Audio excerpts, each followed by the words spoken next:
We'll go around and scam people for over $100,000. Well, not if I can stop it, you scammers. What can you even do about it? Well, let's see about that, Karens. To the story. I did to my neighbor what they did to others. To start, I bought a house with the intention of doing a flip. When I moved in, the self-appointed block captain let me know who they were the first day. Sadly, they were my next-door neighbors. I tried to be friendly, but listening to them, I realized how horrible they were and tried to keep still be civil. My significant other kept saying, "Just wait for it to be our turn." They bragged about, through their contacts with the city, forcing people to make improvements on their houses, getting undesirable renters out of the houses, and just making people's life hard in general. As I worked on flipping my house, the wife became a worse thorn in my side. To start, she demanded I put a fence so people would quit cutting through my yard and scaring her. Then, her and the husband demanded that I take care of the weeds in the yard or they will do it and bill me. After that, a storm, a tree scrapped their shingles and they asked for $1,200 to replace them. The tree was there before I moved in, and by code, they are responsible to cut back the branches to the property line. When I wouldn't pay, they had a relative jump my fence and cut the trees down. Needless to say, I began to ignore them, so she became a constant gnat and moved on to another target. Then one day, as I was tearing down my deck for a patio, I realized she put a feral cat colony on a section of my property. I had wondered why all the stray cats were around, and I finally found out. I reached out to the city and demanded it to be removed, but they said she followed the law on getting it in place. As I tried to go get it shut down, she began unhinged behavior from standing in her windows staring at me, yelling out the window at me, to hitting the fence with items to scare my dog. Here my revenge started. I started by filing a HRO, harassment restraining order, against the wife and had it granted ex parte with the evidence I provide. Of course, she contested it as was defamatory to her character.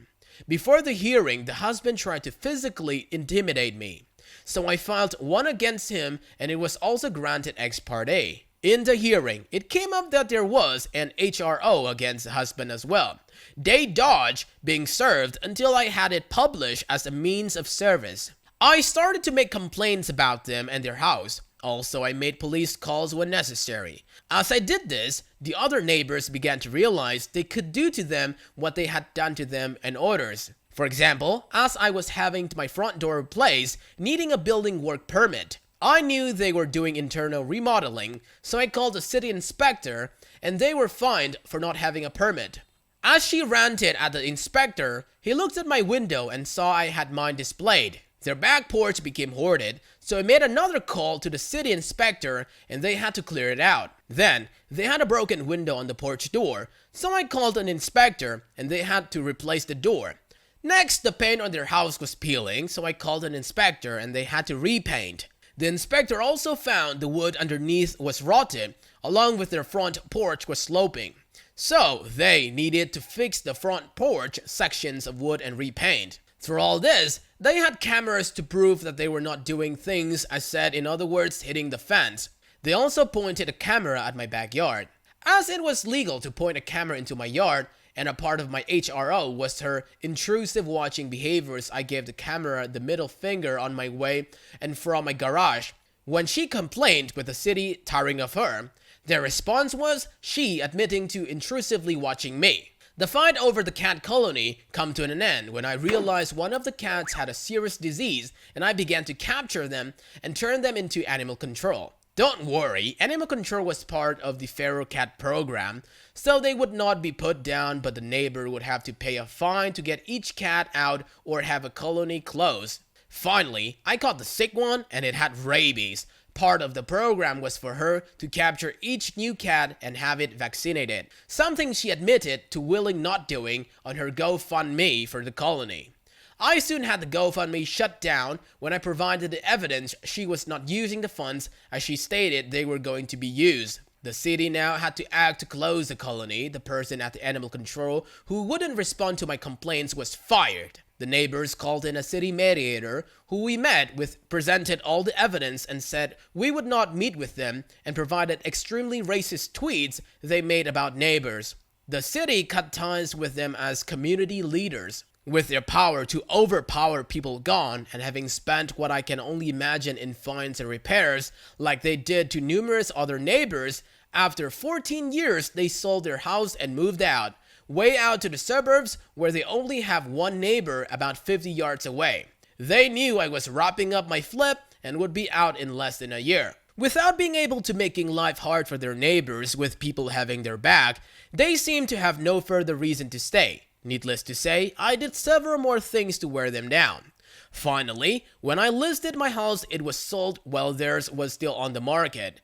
As a final FU to them, I reported to the county they had both the new and old house listed as their homestead, meaning they were paying less in property taxes, so they got hit with more fines on my way out. Well, this ticks every box on the how to legally deal with a terrible neighbor, and I love it.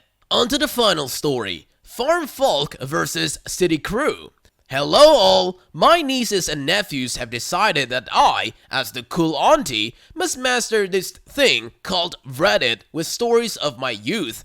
I hope you all enjoy seeing the story written out as much as they have enjoyed hearing it over the years. To start the story, I need to explain a bit about where it happened. My grandfather owned a 150-acre plus forest campground property with over a dozen buildings on the property. These buildings range from the common room, ceremony hall, barn, 18 different cabins, and a few other buildings one might find on the beautiful campground. This was used as a venue for all sorts of company retreats, wedding events, camps, or getaways. Anytime a camp was run that was used horses, my grandpa enlisted the help of the grandkids. He had gotten his fill of screaming and shouting kids or explicitly shrieking women or men who thought they knew best when it came to horses by the time I came along. One event happened when I was about 11 years old. I was helping out with the Girl Scouts guided tour on one of the trail rides when I noticed the smell was wrong in the air. I had us all turned back while Dan Mother tried to harp on about how I was cutting their trail short. I lied and said one of the horses had a bad limp and we needed to turn back right away. All of the girls were worried about the horse in question, and the rider offered to walk next to her horse all the way back. I said he'd be okay, but we needed to turn back now. Well, when we made it out of the thick forest trail, where the trees weren't blocking us in, we could see what made me and the horses so uneasy. Smoke! Loads of smoke was coming up the mountain. The worst place for a fire to be is under you on the mountain. I knew the property, and I'd grow up riding and climbing all over it. I ordered everyone to give their horse their head and let them bolt back to the barn. The barn had a large open arena that was just plain dirt. It would last until we could get them down to the fire station. I let everyone ride hard past me, and these girls were barely clinging to their horses, and I was worried that someone might fall off if I was completely honest. Well, we made it back to the arena without any real issues. A lot of the girls were crying. One of my older brothers assured us that everything was alright and told the girls they would be earning a few extra badges today. They'd sign off on them and everything, which got the girls to brighten up a lot. Now, the fire hadn't spread too far onto Grandpa's property yet. I knew of the large water tanks, had to join in cleaning them before, but never understood how exceptional the water tanks really were. That day, I got to see my grandpa's water storage almost choke an entire forest fire. The 5 small tanks, 30,000 gallons, were accessed at key spots with the fire department. The 3 medium tanks, 65,000 gallons, were put onto a sprinkler system that absolutely soaked everything on the property, turning it to a thick mud. Even the gravel and cement pathways were covered in mud. However, the 2 large tanks, 120,000 gallons were being used with the firefighting helicopters. To a child, it felt like you were in the middle of the war zone. I was scared as I tried to keep the Girl Scouts and the horses calm when the firecopters flew overhead to refuel at the main large one. And by the end of it, the fire was out and the Girl Scouts got 5 badges ranging from fire safety to leadership, and everyone was safe. The cleanup for the fire took 2 weeks and a lot of pressure washing and a lot of back-breaking labor. Now, on to the main reason I'm here, to tell the story of the petty revenge. On Grandpa's property, there were beautiful trails, a gorgeous vista that had almost no light pollution and plenty of reasons to hike, explore, and to book us for events. Grandpa was protective of these venue spots because if he allowed people to walk freely, people wouldn't pay for the use of them. So he made sure to follow the letter of the law, marking it as a private property, and would chase people down if they violated it. One person in town hounded Grandpa for use of the property for free because Grandma attended the church. She demanded Grandpa give them free use of the property for every book study, every little event. However, she wanted to charge an admission that would go right back into the church, that her husband was one of the pastors too. To say Grandpa did not enjoy this money-grubbing woman was an understatement.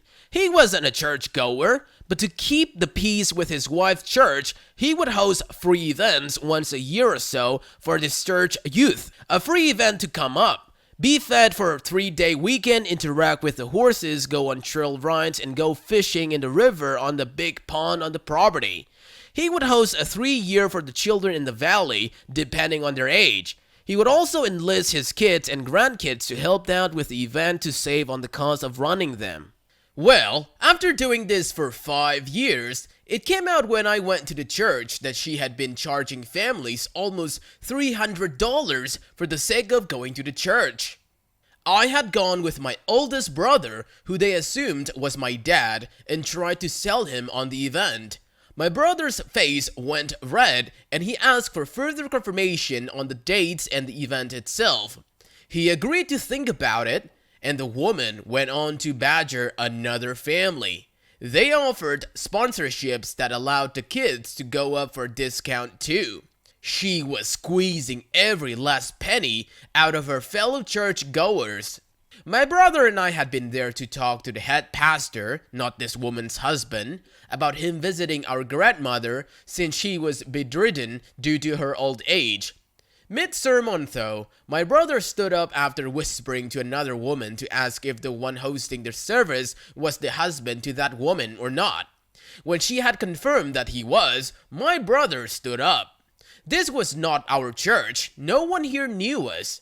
My brother had a voice that could fill up a space while talking at a normal tone, so when I heard him suddenly speaking after standing, I was surprised myself. You can imagine the look on over 200 people's faces as a stranger stood up and interrupted a sermon. Brother, I'm surprised you're able to stand up on that stage and speak of honesty to these people. You and your wife are crooks and thieves.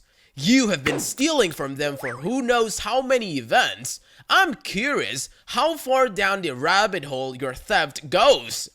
Pastor, excuse me, sir? What are you talking about? Brother, my grandfather runs the horse camp all the kids are attending this coming weekend. He's never charged any of the kids or their families a cent for using it. He knows how hard it is to attend fancy camps.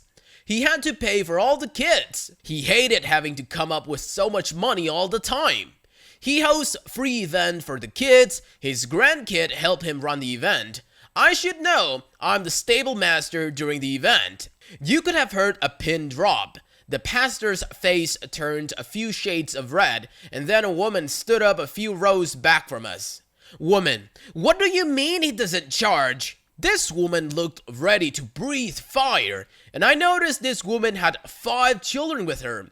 She looked ready to start a riot as my brother nodded. Brother, My granddad knew firsthand how hard it was to come up with funds and how much going to different places affecting his kids and help them grow. He pays for their food, he lets them use the horses, has his family teach them about horses, and hey, Daniel, remember me? One of the older kids had been staring at my brother from this woman as he confirmed that my brother worked at the event. Everything broke out into screaming and shouting at this point, and it took us hours to sort everything out. The pastor's wife had gone missing during this screaming match. It came to light the pastor thought his wife, who headed the organization, would give all the funds off to my grandpa. She never put them into the church even. Things got a little crazy as everyone realized she was gone and the weight of the scam she'd pulled off on them. Each event hosted around 20 to 25 children. People would donate to help the kids of families with less funds there too. So we're not sure how much under the table money was given for that goal, but we do have an estimate on how much she got away with. $105,000 was the estimate she got away with before vanishing into the night. To say it was confusing was an understatement for me. I just wanted to go back home and keep an eye on the horses. My oldest brother's fury was nothing compared to anger my grandpa felt. He was so angry about all of it and only allowed the head pastor to come up and visit his wife, no one else. He was bitter, but at his wife's request, he wouldn't let his bitterness affect the kids. We hosted the events as planned, and Grandpa's bitterness grew as we went from having 25 as our max to almost 50 per session. Every bed was filled in the camp's beds, every bunk stuffed, and all of our hearts felt raw. I was a kid and I felt cheated, but I refused to let that show trying to follow Grandpa's example. I failed miserably a few times, I'm sure of that, but I did try. Well, now we're on to the revenge part of the story. All of the above happened in the lovely era of the internet is a thing. How new? Grandpa had his venue listed in the yellow pages, if that dates us at all. I had turned 20, and Grandma's health, which had been in steady decline over the past few years, had really crashed hard. Her end was getting close. Grandpa asked me to help with her and the events going on because he was in no way ready to visit with people at all. So I balanced taking care of her needs and Grandpa's needs with running the venue through the booked events. On the website we had, I removed all the information and wrote a message that stated, "Due to the current conditions, only previously booked events are on the schedule. Thank you. We'll be up and running again after the events conclude." It was the nicest way I could think to put my grandparents aren't able to handle people at the moment, please leave us all alone. Well, while in with the pastors in town after tending to things for almost 5 months, my truck broke down. Unfortunately for me, the auto shop needed a part from another city and it would take a few days to get there. I asked a family member if he could tow me to the shop over there, and he offered to have his wife drop off their car so I could get back to work with Grandpa and he would take care of my truck. I politely refused. I desperately needed a break. Even just a ride to another town 30 minutes away would get me away from the suffocating feeling with them. They agreed and took me over to get my truck fixed. Now, the shop owner said it would be about 3 hours to fix it and I could wander around town. I told my family member I was good. He could head out and I would call if I needed more help. He gave me a hug and told the auto shop he would pay for the repair. I needed a break and I appreciated that. Family helps family is our family creed. So I got to wander around town. I never really got to, trying to find a good place to get some food for lunch. When I made it to a restaurant, I noticed a very well-made flyer in a window. It talked about an upcoming meteor shower and how beautiful it was going to be. It reminded one about how the next town over lights pollution was going to eclipse the beauty of God's sparkling show. It talked about an event being held up on the mountain where parking would be $20 for a breathtaking view of the sky, weather permitting. I smiled a little as I read the flyer and then did a double take. The flyer was boasting about a certain vista, a vista only available on Grandpa's land. I wrote down all the info on the flyer and told myself I would call as soon as possible. I went into the shop to get food and wondered if I would mess up and completely forgotten an event or not. Well, turned out I hadn't when I got home and double-checked everything. We had parking for maybe 40 cars max, so I was curious where the cars would be parked. I decided to call with an out-of-state cell phone thanks to an uncle and aunt who were visiting grandma when I got back with my truck. Host: Hi, how can I help you? Me: Hi, I found your flyer, and oh my gosh, it sounds like so much fun. I mean, the stars in town are like 1000% better than anything in my area. Are they really so pretty up on the mountain? Host: Oh, yes. It's one of the best places to watch the stars in our area. It's going to be absolutely beautiful. Me: But like, I'm worried about how many people are going to be going. Like parking us. My car's not going to I don't know, end up with dirt on it, is it? Host: Oh, no worries about that. We have premium parking for $40, but the $20 is parking in a pasture. Me: Well, the entrance fee is my car. Do we need another type of fee? Host: Oh yes, a $5 fee per person will also be needed. Make sure to bring cash for parking and your entrance fees. We'll have food carts too. I was shaking at this point in anger at this woman. I had checked the schedule and I knew no event was going to be happening. The campground had abandoned a bit, and all the horses moved to my cousin's place at the base of the mountain, and I was taking care of grandmas and grandpas at the cabin on another property on the same mountain, closer to the hospital and all. Me: Alright, I'll be there. Thanks so much. I hung up after the goodbyes and started to shake in anger. I knew the property was closed down and we'd had issues with someone breaking into the property. I had been trying my best to manage the events, the venue, and grandma and grandpa. She had mentioned that a pasture would be parking for everyone, and I wondered which one it would be. Then I realized it was time for the soil to be tilted and smoothed for the horses. I also realized something that I could do that would be wonderfully evil.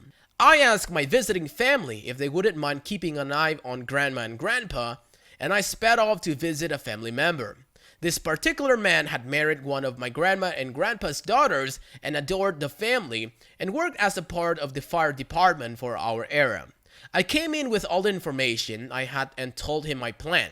I signed the documents and he put the information away at the back of a drawer and gave me the okay to go with my plan. I tilled the pastures, all of them. I churned up the dirt and then smoothed it out, making it look like such an inviting slab of land to park on. I then left all of the gates wide open. I didn't want anyone breaking logs, and I knew this was going to happen one way or another. Now, if you ever tilled the soil, you know the ground is soft. That's what plants need in order to grow. Hard soil will kill your plants almost as fast as overwatering or crows.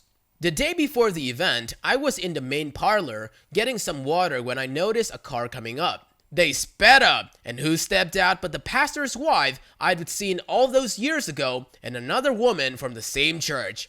It dawned on me then that this was a con they were using and wondered how many times they'd used the campgrounds before. I saw red. I hid and watched as they knocked on doors, checked all over the place for any signs of life, and then started to talk excitedly as they sped off. I made sure my grandparents were well looked after as they kept lurking in the campgrounds and waiting. They came back the next day, the day of the event, and brought a line of porta pots, a hand washing station, and a few food vendors that they got set up. They turned on the footlights to the wedding vista, and I felt my blood just about to boil. I could have called the cops then for trespass, but I had a much bigger plan in my mind for these nasty women. I waited until I saw cars lining the pastures, 3 pastures worth of cars. The driveway cramped so tight with cars that I was amazed at how many fit.